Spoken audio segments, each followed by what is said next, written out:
Este glossário não tem a intenção de ser o mais completo que há, se é que é possível produzir um que esgote todos os termos sobre qualquer tema.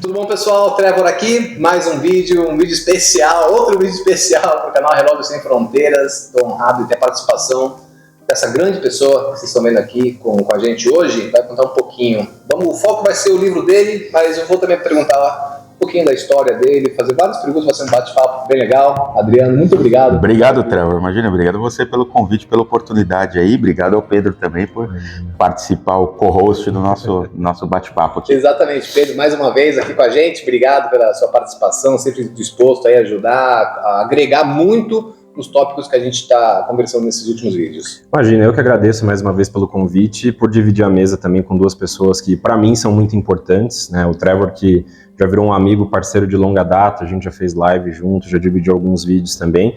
E ao Adriano, que eu sou um seguidor fiel. Seguidor de longa data, o Pedro. De longa data, e tenho a honra literalmente de dividir a mesa com ele. Imagina, obrigado. É um baita de prazer estar aqui. Que bom, é muito bom isso, acho que o relógio possibilita isso, né? A gente vai se conhecendo. O relógio no Brasil é uma comunidade, eu acho que a comunidade está crescendo, não talvez em termos de pessoas e tudo, mas de movimentação, de coisas acontecendo, né? Sim. Novos canais, novos espaços, novos livros, então acho que a gente está vendo aí uma repercussão, uma nova etapa, digamos, né? Porque, como vocês falaram, faz tempo que você está fazendo vídeo, né? Sim, na verdade, no fundo, assim, eu posso dizer que eu comecei a acompanhar ou me envolver com a comunidade relojoeira no Brasil no ano 2001, então são mais de 2 décadas agora. Isso eu vi o quanto isso mudou, o quanto isso se transformou de um nicho minúsculo que participava principalmente do Fórum de Relógios Mecânicos, a gente era um grupinho minúsculo. O canal para se conversar era aquilo. Naquela época, na internet, inclusive, a única coisa que existia era o Time Zone. Sim. Que era um pouquinho mais antigo que o Fórum, mas ainda era também um negocinho desse tamanho. E no Brasil eu fui vendo ao longo do tempo isso se desenvolver, e eu diria que demais, assim, nos últimos, pelo menos nos últimos 5, 7 anos, assim, a quantidade de gente que era um grupinho pequeno que todo mundo se conhecia, não entrava ninguém novo, e hoje eu já nem sei, não conheço, eu podia dizer na época que provavelmente eu conhecia todos os colecionadores do Brasil naquela época. Hoje não, hoje virou um negócio enorme, o que é bom porque abriu todas essas oportunidades, primeiro de negócios. Eu acho que para quem, por exemplo, comercializa relógios e, cara, você contava no dedo quantos caras tinham. Hoje todo mundo ainda tem espaço para entrar gente no mercado. É bom para as marcas, eu imagino, embora eu acho que todas elas devem ter dado suas pisadas de bola ao longo e aproveitaram mal nessas oportunidades todas. Mas a tecnologia, principalmente o YouTube, permitiu que a gente tivesse esse tipo de divulgação. Hoje não tinha, né? Então, assim, de novo pela internet, a gente partindo de um negócio que eu acredito que realmente no Brasil a origem era no Fórum de Relógios Mecânicos, e isso se expandiu hoje com o Instagram. Era um formato ideal para esse tipo de bate-papo. O Instagram é ruim para fazer isso, o Facebook também não é bom para você trocar essas ideias no nível que a gente trocava, e era um nível de conversa muito top. Na verdade, eu aprendi horrores ali. Eu uso como referência, assim, até hoje, as informações lá são referências para qualquer época, realmente muito bom. E a gente consulta, eu consulto as coisas que eu escrevi, entendeu? Há tantas bobagens que eu escrevi que ou estavam erradas, ou que eu simplesmente mudei de ideia completamente. Mudei de ideia 1 milhão de vezes ao longo disso. Não tenho problema nenhum, pelo contrário, acho que é uma grande vantagem você ter a cabeça aberta e mudar e enxergar de maneira diferente. E eu passei também do ponto em ser um entusiasta, virar um profissional do ramo, e agora, mais recentemente, há 3 anos, um relojoeiro profissional mesmo. Então eu acho que eu consegui ver todos os lados, e pude contribuir com todos eles, na verdade, inclusive na minha profissão, trazer a visão, trazer para dentro do ambiente da manutenção, como que o cara que é apaixonado por relógios enxerga o relógio. Ele não é só um chato que gosta das coisas bem feitas, a gente tem que entender o que é. Eu consegui trazer para dentro, acho que fiz um bom trabalho por onde eu passei, por onde ainda estou até hoje, na Watchtime, de trazer essa visão e as pessoas entenderem a indústria, até onde eu posso alcançar, e entender qual é a cabeça do cliente, da clientela, e por que ele quer as coisas bem feitas, por que ele quer daquele jeito, ou por que ele não quer que faça aquelas coisinhas que são regras, porque antiguidades têm seu valor, relógios novos é uma abordagem diferente, enfim, todas essas coisas. Então acho que eu pude contribuir um pouquinho para tudo. E nesse meio termo surgiu a oportunidade, como eu escrevia muito no fórum, eu tive o contato do Carlos da revista Pulso, falou, pô, você quer escrever alguma coisa aqui para a revista mais técnica? Não tinha ninguém, na verdade, que escrevia coisa técnica no Brasil. Tinha o pessoal do fórum, mas ninguém disposto a pegar e escrever. Eu falei, vou tentar, né? Isso que ano que foi? Acho que o primeiro artigo eu devo ter escrito em 2003 ou 2004. Nossa. Fui escrevendo os artigos técnicos e ao longo dos anos, depois, lógico, o próprio formato mas fiquei acho quase 10 anos, pelo menos, escrevendo artigos para a revista Pulso. Mas no meio desse caminho eu tive a ideia, lá atrás, em de repente fazer uma coletânea desses artigos, né? Isso acho que por volta de 2010, 2009. Falei, eu já escrevi bastante coisa, vou fazer uma coletânea e de repente lançar um livro.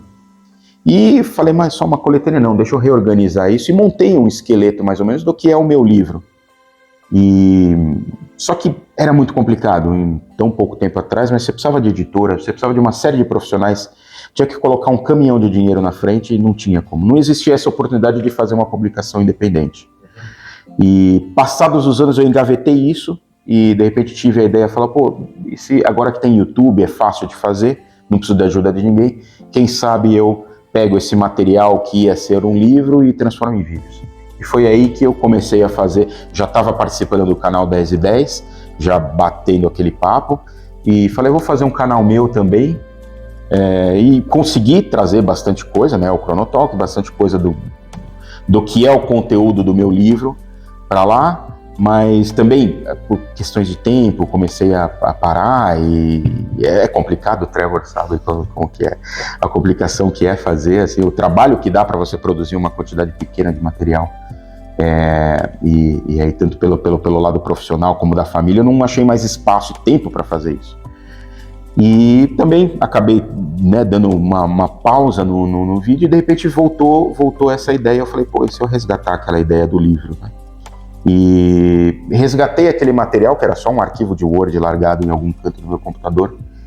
Resgatei e falei, acho que eu vou trazer de volta. E eu comecei a ler e eu falei, nossa, além disso tá extremamente desatualizado, extremamente não, mas muitas coisas muito desatualizadas. Eu falei, a própria linguagem, né? A entrega, não somente isso, a linguagem. Mudou. E a cabeça do que o público que eu achei que ia ler meu livro em 2010, mudou completamente do público que hoje leria, ou lerá ele em breve.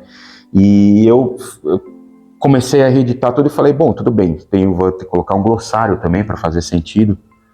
E é só que o glossário começou a virar muitas páginas do livro, né? A porta de entrada, né? Ainda ou não. Aí eu olhei e falei, putz, deixa eu colocar esse glossário de lado, que talvez eu faça um glossáriozinho então menorzinho, uma coisinha assim desse tamanho, para depois também vender separado, né? Aí falei, não, mas é tão fácil fazer o glossário, deixa eu encostar um pouquinho o livro e fazer o glossário que vai ser fácil. Só que aí virou esse pequeno monstro, porque eu fui colocando coisa, eu falei, não posso deixar nem isso de fora, nem isso. Eu acordava de madrugada e falava, puta, eu preciso colocar mais isso, escrevia em algum lugar no meu celular. Porque você tá falando, meu livro, mas que não é isso aí, exatamente. Pouca gente sabe, mas na verdade esse não é meu livro, isso daqui é um acidente do meu livro. Essa na verdade é uma das surpresas, quase ninguém sabia, eu até guardei isso para trazer essa surpresa e contar, mas muita gente não sabe, na verdade esse não é o meu livro. O meu livro tenho 95% dele pronto, já tem tudo, tem capa pronta, tudo registrado, ISBN, tem tudo.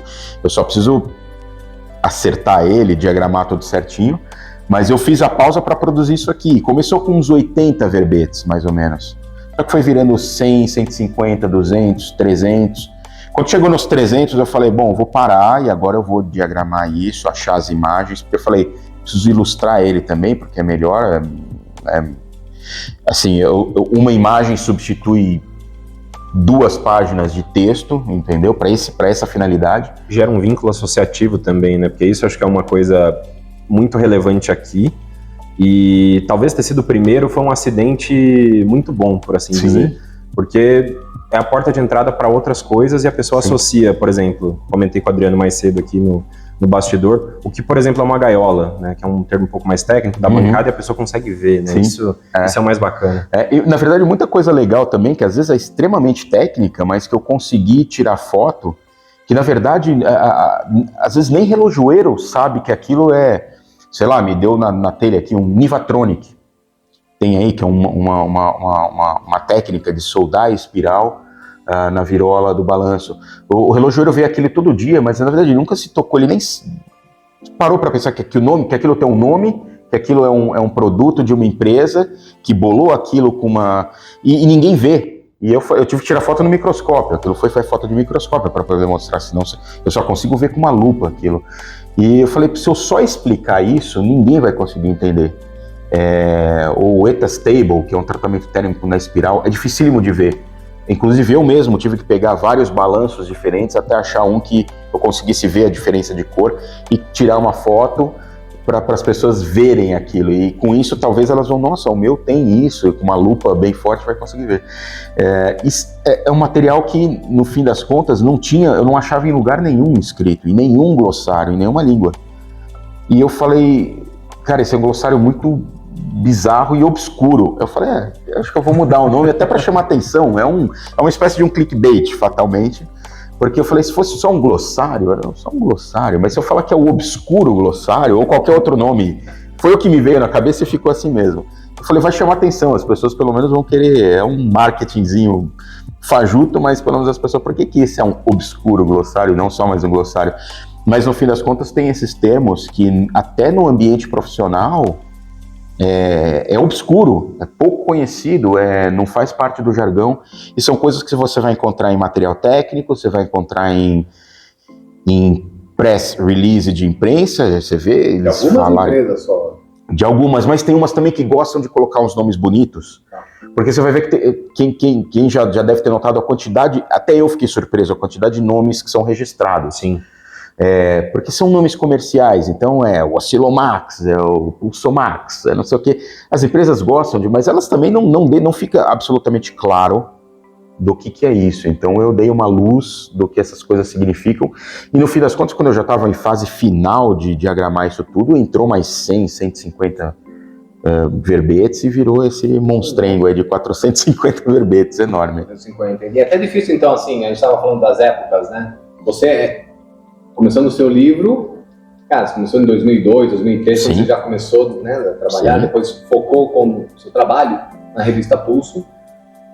Mas quanto tempo, assim, quando foi que você decidiu, não, vou fazer o glossário? E quanto tempo foi esse de duração, da ideia, da concepção até a impressão? Eu tive o estalo de retomar isso em julho e praticamente desse ano. Em outubro estava praticamente pronto, diagramado, fazendo só no fim de semana. Na verdade, assim, sem querer ser, mas escrever é fácil para mim, sempre foi. E é prazeroso também, eu gosto, nunca tive dificuldade de colocar as minhas ideias, aliás, até a dificuldade de escrever pouco. Quem me acompanha, eu acompanho no fórum, vê que normalmente são textões, então eu não consigo não deixar nada vago, vira sempre um textão, cada postagem no fórum acaba quase virando um artigo. Então tive essa facilidade, escrevia de uma maneira, pelo menos assim, as pessoas me falavam, pô, você escreve bem, eu falei, bom, então ótimo, então as pessoas estão entendendo o que eu quero dizer. De maneira simples, eu sempre procurei falar de uma maneira, partir do princípio que quem está lendo não sabe o que eu sei, é natural, não é presunção isso, não adianta você falar técnico, ninguém vai entender. Aliás, eu acho o contrário, eu acho presunçoso quem trata um leigo com termos técnicos, fica feio, né? Parece que você está querendo enrolar. Não, eu tentei sempre escrever de uma maneira simples e trazer, e o meu livro traz isso, assim, de uma maneira muito mastigada, um tema que é cabeludo, mas explicado de uma maneira mais simples, que todo mundo consiga entender. Deu muito mais trabalho diagramar isso tudo, encontrar as imagens, nem tanto trabalho, porque ao longo de todos os anos eu acumulei muitos press kits direto, como eu era praticamente membro da imprensa, eu sempre tive acesso a press kits, então tinha muita foto, tinha foto minha de visita a museu e tudo mais, e fotos que eu consegui tirar eu mesmo com a lupa na bancada e coisa e tal. Então consegui tirar, agregar bastante coisa na parte da ilustração. Capa, eu mesmo desenhei isso tudo, é um Photoshop, Adobe Illustrator, qualquer coisa lá. Eu já fazia isso, até porque, de certa forma, na minha formação, para quem não sabe também, eu sou arquiteto urbanista formado e que larguei para ir trabalhar com um relógio. Mas aprendi pelo menos essa parte gráfica aí e consegui produzir isso tudo sozinho. Nossa, cara, sensacional. E a vantagem de conseguir fazer isso em pouco tempo, na verdade foi em pouco tempo. Foi corrida, eu fiz com uma certa pressa, precisava fazer com uma certa pressa. Queria lançar antes do final do ano. Essa era a intenção, lançar antes do final do ano. Com certeza. E aí consegui fazer, deu mais trabalho do que eu pensava, o glossário, mas saiu. E sobrou até uma janela. Eu até tinha a intenção de repente lançar o livro mesmo até o fim do ano, mas isso me cansou bastante e a cabeça mesmo para voltar, mas já retomei, já está retomando, e quem sabe até o fim de janeiro, espero que sim, pode ser que fure um pouquinho, porque sempre dá mais trabalho do que a gente espera, mas espero, quem sabe até o fim de janeiro já com isso começando a entrar em gráfica e, na verdade, nessas mesmas opções, né, que são impressões sob demanda, uma opção legal no Brasil, e que você consegue fazer tudo sozinho. Na verdade, não vou dizer que é simples ou que é fácil fazer, mas se você tiver a manha de produzir capa, produzir um miolo, você não precisa da ajuda de ninguém. Você sobe os arquivos lá e sai pronto. E saiu e deu tudo certo. Graças à tecnologia que eu consegui trazer essa ideia de tanto tempo atrás. Mas, na verdade, assim, se eu for falar do livro que está para ser lançado, eu não consigo dizer quanto tempo eu levei, porque aquilo sim, foi anos juntando coisas e agora reescrevendo e trazendo coisas novas, umas coisas engraçadas. Eu lembro que uma coisa que me chamou a atenção, eu fazia um pequeno comentário originalmente no livro sobre o uso de cerâmica, né? Cerâmica é um material inovador que é usado pela Rado e algumas vezes usado pela IWC. Isso é o que eu escrevi em 2010, agora todo mundo tem relógio de cerâmica em todo lugar. Então tem que... E se torna muito mais interessante, porque, aliás, um monte de gente agora quer saber o que cerâmica é essa, não é isso? Não é a cerâmica que a gente põe no chão, muita gente nem sabe qual é a composição, como é feito e tudo. No livro eu trago um pouco dessa luz. Uma parte que eu sempre gostei e está no livro, e eu trouxe de maneira muito resumida aqui, mas é sobre os materiais que os relógios são feitos. Eu vejo que as pessoas não sabem bem o que é cerâmica, o que é safira, como é feito, por quê, o que é o rubi, por que é feito, como é feito, por que tem diferentes tipos de ouro, composição, cores diferentes. E aí eu falo aquelas coisas como, por exemplo, tem o Ever Rose da Rolex, tem enfim, por que existem esses ouros diferentes, composições, enfim, são coisas que pouca gente sabe, mas que eu acho interessante você conhecer sobre o seu próprio relógio.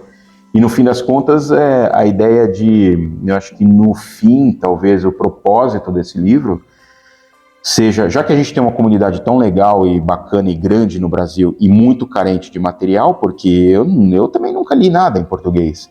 Que eu me lembre, em português, a gente tem alguns livros do Fernando, que eu até faço uma referência muito importante, não tive a menor intenção de...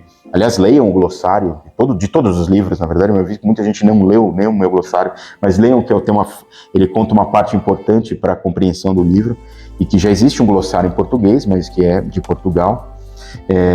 Mas no Brasil, na verdade, livros no Brasil, os únicos que eu conheço são os livros que foram escritos pelo Dimas de Melo Pimenta, a década de 70 ou de 60, talvez.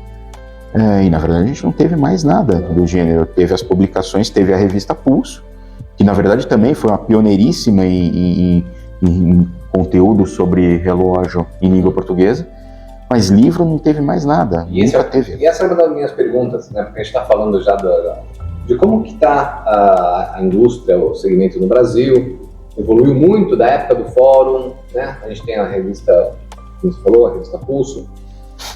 Só que livros hoje em dia, por mais que é um objeto assim, sei lá, eu sou suspeito por falar, mas talvez ele não tenha uma penetração, uma abrangência, a disponibilidade que, sei lá, um website, Sim. ou colocar ele num fórum, né, de começar, sabe, numa plataforma digital. Sim.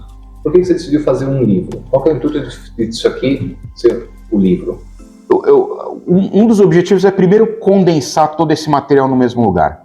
Porque, por exemplo, mesmo no fórum de relógios, eu acho que eu já escrevi no fórum muito mais do que vai estar no livro. Só que isso está jogado lá, são respostas a perguntas, e isso vai... E eu falei, poxa, é bastante material que se eu colocar condensado num lugar só, serve de material de pesquisa para todo mundo e conhecimento para todo mundo. E eu posso também colocar, enfim, numa mídia, num formato tradicional, afinal de contas, que é o livro, né? E eu achei até que nessa altura do campeonato, eu mesmo consumo muito livro e-book, por N razões. Não acho que ele é melhor, não, isso aqui nada se compara a isso, a um livro físico, mas eu assim, por uma limitação de espaço mesmo, praticidade, você deita na cama e puxa o seu celular, ou o seu Kindle, ou qualquer coisa ali. Então, preço também, no Brasil, verdade, para ser bem honesto, preço, o e-book sempre tem um custo menor. Na verdade, o preço de qualquer e-book poderia ser muito menor, mas na verdade você tem que deixar uma margem comercial, você não jogar lá embaixo também, né? Mas no fim das contas, assim, se for um livro que tem ilustração, nada se compara a ter ele físico. Mas tem muito livro que também eu comprei sobre qualquer tema, que eu comprei porque é um livro que eu vou ler e provavelmente não vou mexer mais nele, então era uma boa ideia. E eu achei também que ia ter muita aceitação do meu livro do e-book. Na verdade, a primeira ideia foi ser um e-book, até por ser mais acessível. E talvez você não sabia como era a complexidade de imprimir, então falar, um e-book é o e-book mais fácil, né? Tá lá. E, bom, no fim das contas, quase ninguém quer o e-book do meu livro. E nem o capa comum, todo mundo quis o capa dura. Eu fiquei extremamente surpreso. Eu falei, poxa, então o que me deu um estímulo legal para continuar com os próximos projetos e que teve uma aceitação legal, muito surpreendente, para ser bem honesto. Não achei mesmo, não é quem está mais próximo de mim sabe que eu fiz de maneira despretensiosa, assim, de deixar alguma coisa. Eu falei, pô, já que eu escrevi alguma coisa, é uma maneira de deixar isso registrado. Nem pensei no fato de ser um pioneiro, é um acidente que eu tenha sido o primeiro a escrever um livro dessa magnitude no Brasil, e naturalmente também uma fonte extra de renda. Afinal de contas, uma coisa que, sendo muito honesto, sem nenhuma... Assim, era uma coisa que eu tinha, é um conhecimento que vale dinheiro e que eu posso vender. E que, na verdade, eu pensei em fazer isso com o YouTube, muito honestamente, mas, enfim, sem também muita pretensão, mas falei, bom, qualquer coisa que eu possa ganhar com esse conhecimento é uma coisa que eu tenho, que eu posso vender, que as pessoas, em outras palavras, né? As pessoas estão dispostas a pagar, assim.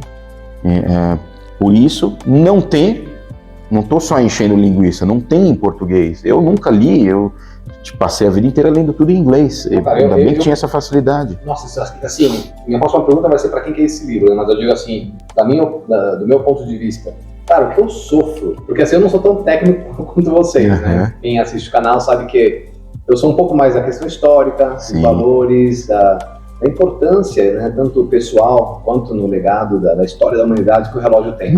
Sou fascinado pela poesia do tempo. Sim. Só que isso se manifesta através das engrenagens, né? Tudo isso precisa de uma técnica para se manifestar. Sim. E essa parte eu não sou muito bom. E aí eu vou direto, cara, no fóruns de relógios mecânicos. Eu sempre falo, Flávio, fui lá e peguei isso aqui, tá? Porque eu usei como referência. Às vezes eu até coloco no vídeo também, mas vira e mexe, toda a informação, todas as técnicas, a parte técnica que eu coloco nos vídeos vem do fórum mecânico, vem dos teus vídeos, do Chronotalk.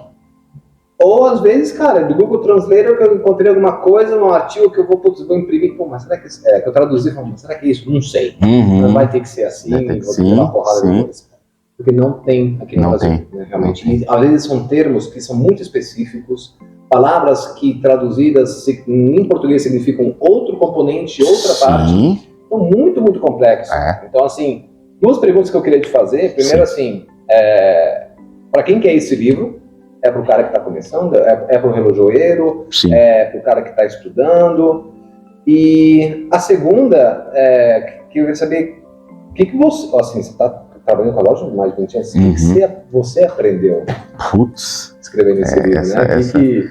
Mas vamos para a primeira. Assim, a primeira. Para quem que é esse livro, o glossário? O glossário... Cara, que sem relógio vai comprar isso aqui? Ele serve para todo mundo, porque ao longo da junção de todas essas coisas, eu não podia deixar só coisas extremamente complexas e cabeludas, e também não coisas também só simples que você, na verdade, encontra a resposta no Google. Talvez tudo que esteja aqui dentro você encontre no Google, mas você vai ter que pesquisar 450 vezes ou mais para chegar. Talvez você encontre, mas... Tá certo.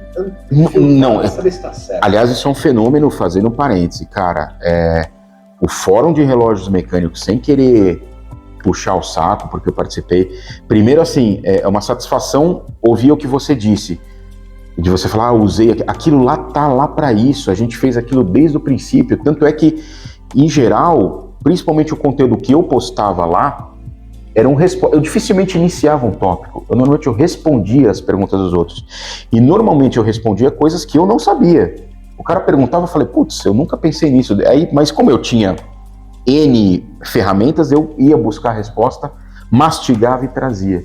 De certa maneira, todo o conteúdo desse glossário, tanto como do meu livro, é isso, são respostas de perguntas que me fizeram o tempo inteiro, e que eu tive que pesquisar para responder para alguém. Então, no fim das contas, a gente tem material super simples aí, coisas absolutamente óbvias, e coisas super complexas que mesmo profissionais, tanto relojoeiros, profissionais técnicos, profissionais do comércio, em qualquer ramo da indústria, vão se beneficiar com isso, e que vai servir como referência para os meus próximos livros e, na verdade, para todo o material que tiver disponível. Por essa razão também, como a gente tem muito material em inglês, o glossário, eu tive essa ideia de colocar todos os termos dentro do cabível em inglês e também em francês, porque muito material vai estar em francês. Por exemplo, chegou um ponto que eu não gosto muito de anglicismos, mas tem hora que não dá para fugir. E eu percebi que, assim, até no ramo, no âmbito hoje em dia de relógio, você vê uma prova de que falta material, o colecionador entusiasta, ele chama bezel, caseback, o dial. Todo mundo vem falar, mas falta, mas você também, você tem a sua você fala outra língua e tudo mais, mas não tem material. Se você fala para alguém aqui que isso que o nome disso é luneta, é esquisitíssimo. Ou vão remeter para Portugal também, porque essa é uma comparação que no português a gente vive muito, né? Até pelo próprio, né, dicionário português que a gente tinha.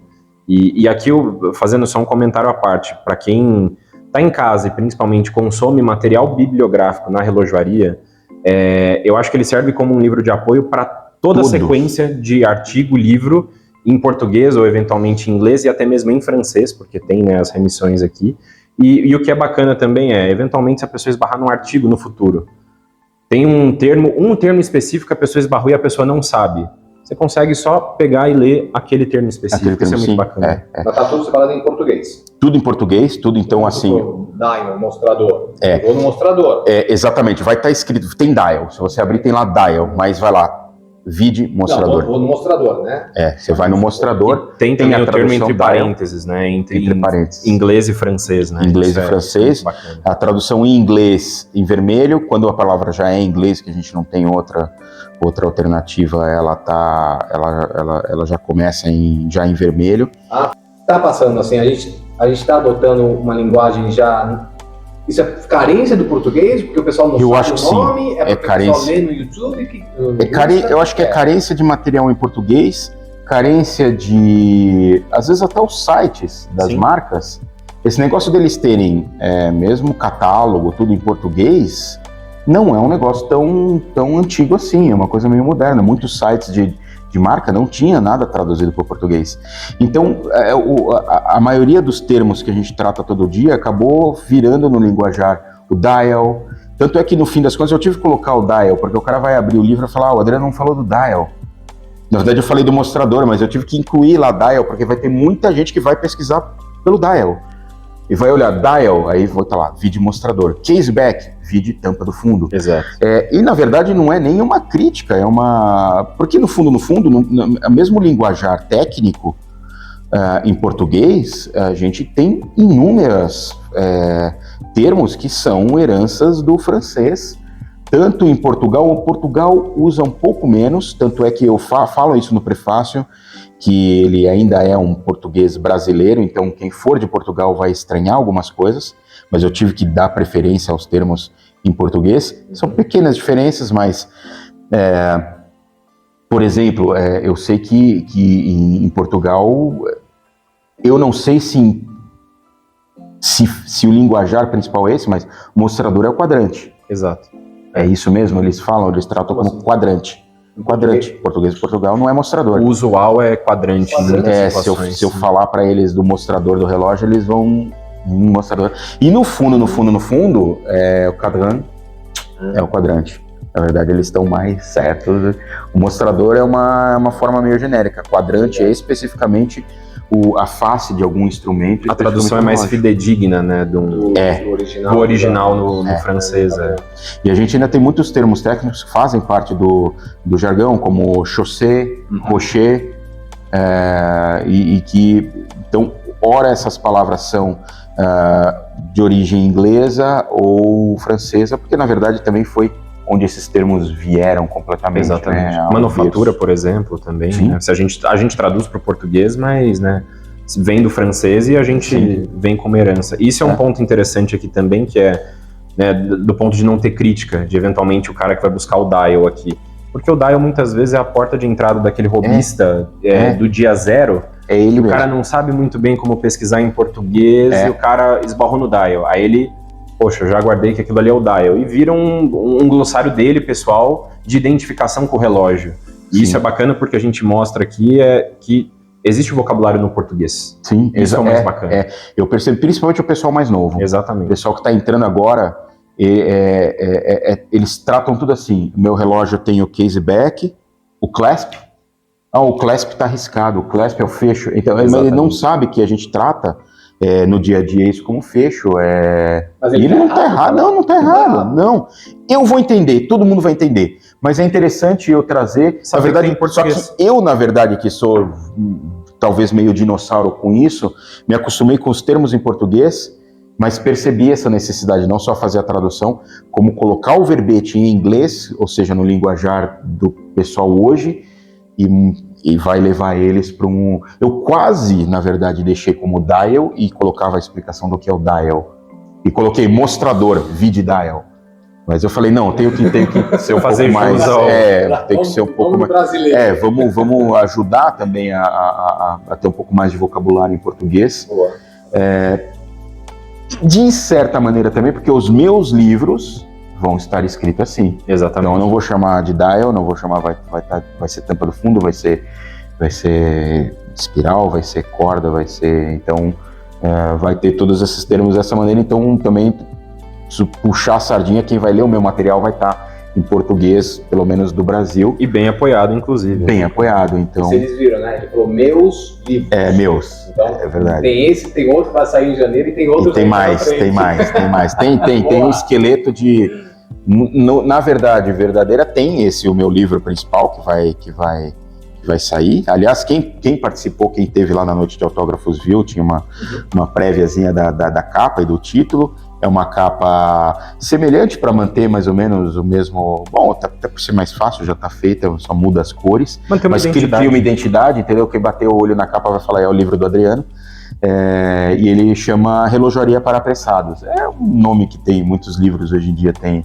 Na verdade, uma das inspirações foi o livro do Neil deGrasse Tyson, que é Astrofísica para Apressados, né, ou Astrofísica para quem tem pressa. As duas traduções servem do inglês, né, em inglês vai ser Watchmaking for People in a Hurry. Então, trouxe esse título e, na verdade, é isso. Ele é um guia com aquilo que eu acho que é essencial para o entusiasta, para o colecionador saber para se considerar um iniciado. E, fundamentalmente, se eu conseguir ajudar as pessoas a usarem melhor o seu dinheiro na hora de comprar um relógio, eu também fico muito satisfeito, porque acho que a indústria hoje tem muitas ciladas e o cara que sabe pouco tem caído nelas. Então, não que eu queira ser um herói mas assim, é importante as pessoas saberem. Ou o contrário, eu já vi gente com coisas espetaculares na mão e não terem noção. Eu tive um caso recente, assim, não vou expor nem nada, mas era uma pessoa bem jovem que comprou um Speedmaster com calibre 321 em aço. Nossa. Mas ele não tinha, ele perguntou... Como assim? Mas ele conseguiu isso? Os novos, né? Os novos Speedmaster. Sim. Mas ele comprou o reissue do 321. Mas com calibre 321. E eu me peguei ele perguntando, mas qual que é a história dos 321? Ele colocou essa imensidão de dinheiro legal, porque já é um sonho o relógio aquele. Mas, nossa, ele não... Imagina se ele soubesse, então, o que ele tem na mão, ele não tem noção. Então, além de você valorizar muito mais aquilo que você tem na mão, ele não tem ideia. Eu vi que ele não tinha ideia da importância daquele calibre e da história dele por trás de todo ele e toda a gama de relógios em que ele foi usado, que é um dos cronógrafos mais célebres de todos os tempos, e ele não tinha noção. E o contrário também, muita gente... Eu também percebo que os entusiastas estão mais espertos hoje, então eles estão mais...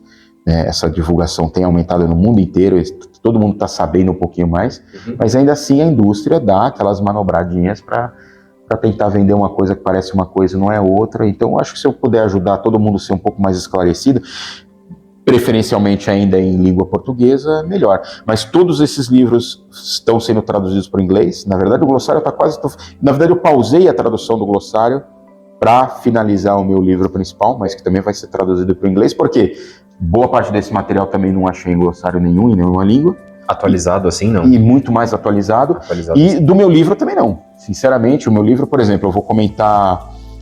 dando uma prévia simples, mas eu conto um pouco sobre a história do tempo, a medição do tempo com a história da humanidade, e aí explico para uma parte mais técnica os materiais do que é feito um relógio, para as pessoas saberem do que são feitas o relógio deles, e falo sobre relógio quartz, como é composto, como funciona, relógio mecânico, aí sim, muito mais, explico parte por parte, como funciona, por quê, o que é o escapamento, por que ele funciona assim, assim, assado.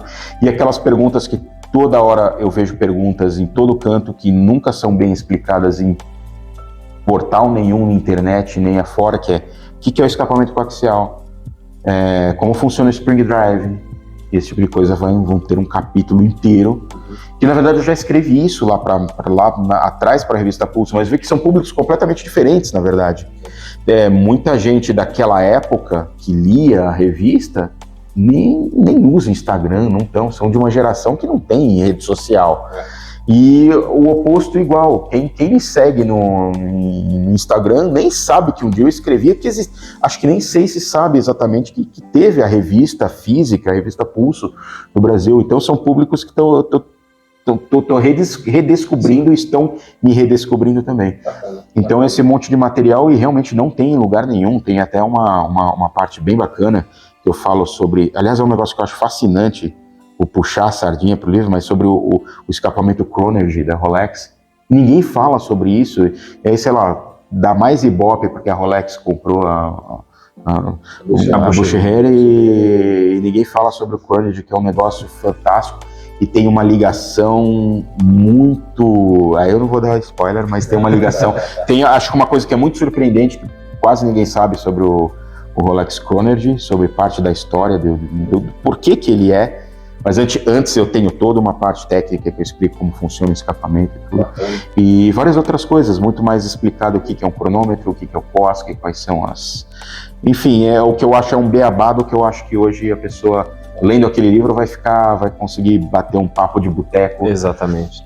E que já tem uma pincelada aqui, né? Isso sim, que é bacana de bastante, dizer. Sim, né? Isso é bacana sim. de dizer. Tudo que está aqui é extremamente resumido, mas vai ter muita coisa lá que vai ser um capítulo inteiro. Um livro também, provavelmente, bastante grandinho também. Bem legal. Antes de você me falar o que você aprendeu, teve muitas coisas que você teve que deixar de fora? Coisas que não entraram, você teve que filtrar muita coisa, ou você está contente? Não, tô contente, tô contente. Mas aí você fala, sabe, eu, por exemplo, faço um vídeo, pô, você devia ter feito isso. Não. Usei imagem errada nessa sequência. Como é que você está? Não, satisfeito eu nunca fico com nada. Isso não dá, não consigo. Isso é impossível. Tanto é que chegou um ponto que eu tive que falar, não, eu tenho que parar aqui. Senão não ia ter fim, ia virar 800, não tem fim. Eu tive que falar, não, aqui eu preciso parar e entregar isso daqui, fechar um pouco os olhos e falar, não, tá bom, tem que ser. Mas já vi coisas faltando aí que eu precisava colocar. Pode vir um volume 2, né, do Obscuro Glossário. Eu pretendo. Isso bem possível de acontecer. Bem possível de acontecer. Não sei que formato, não sei se tem que desmembrar isso em 2 volumes, senão ele vai ficar difícil de ler, fisicamente difícil de ler, mas é bem possível que ele cresça. Bem possível que ele cresça. Mas fiquei bastante surpreso, assim, com, eu diria que 30% do material que tem aí, nem sequer entraria, nem existia quando eu pensei no meu livro em 2010. Honestamente, muita coisa nova que a indústria trouxe, muito bacana. Que bom, que bom. E imagina que você aprende, então, tomando isso, você aprende muita coisa. Muita coisa eu tive que fazer, o tempo inteiro, na verdade, né? É o que eu falei, na verdade, eu escrevo isso, como eu escrevo meu livro, pensando que eu estou respondendo as perguntas que alguém está me fazendo. O tempo inteiro fica isso na minha cabeça. Falar, alguém vai me perguntar o que é o escapamento coaxial, o que é a âncora. Eu tento responder isso como se tivesse alguém me perguntando, item por item, e por aí vai. Porque é uma técnica, uma tecnologia, uma indústria, né, de centenário de primeiros relógios, 1500, 1600, mais ou menos. E muitas dessas técnicas ainda são utilizadas até hoje. São exatamente as mesmas. O meu livro, eu faço uma parte que pouca gente sabe, mas existe uma coisa que eu acho muito interessante. Eu explico sobre, além do escapamento de âncora suíço, que é o que tem todos os nossos, tem um capítulo inteiro sobre outros escapamentos, então outros tipos de escapamentos antiquíssimos, escapamento de Graham, escapamento de por aí vai, e escapamentos de grande porte também, e que são coisas de séculos e séculos atrás, e é muito interessante, as pessoas vão ver como mudou pouquíssimo, entendeu? Basicamente o princípio é o mesmo, e que é uma das partes mais fascinantes da relojoaria, entendeu? Onde estão as inovações? O que você aprendeu então? Materiais, principalmente materiais, entendeu? Eu acho que as tolerâncias de fabricação encolheram bastante, tanto é que isso tem a ver, por exemplo, do porquê que hoje o turbilhão, ele não tem mais função nenhuma, muito pelo contrário. Para efeitos práticos, ele piora a precisão do relógio muito mais do que o que você consegue hoje. Ele é uma complicação que você insere uma série de erros, uma série de folgas, uma série de problemas, num problema que foi solucionado ao longo dos anos com materiais melhores, mais estáveis. Então, você consegue hoje, sinceramente, pegar um ETAzinho 2824 simples, com uma espiral boa, barata, um balanço barato, que tem uma estabilidade de marcha excepcional, melhor do que a maioria, sinceramente, melhor do que a maioria dos turbilhões que tem aí mesmo de alta relojaria.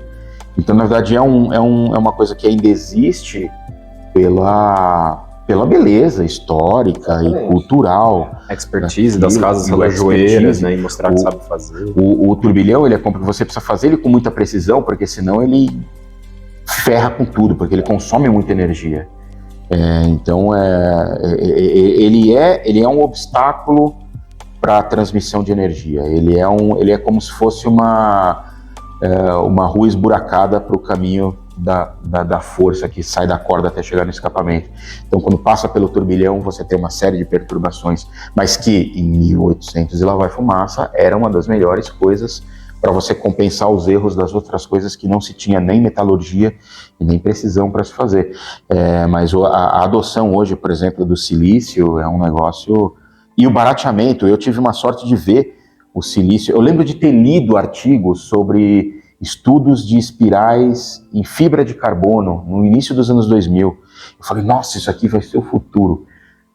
E ao mesmo tempo, já estava o Ulisses Nardan começando a usar o silício no Freak.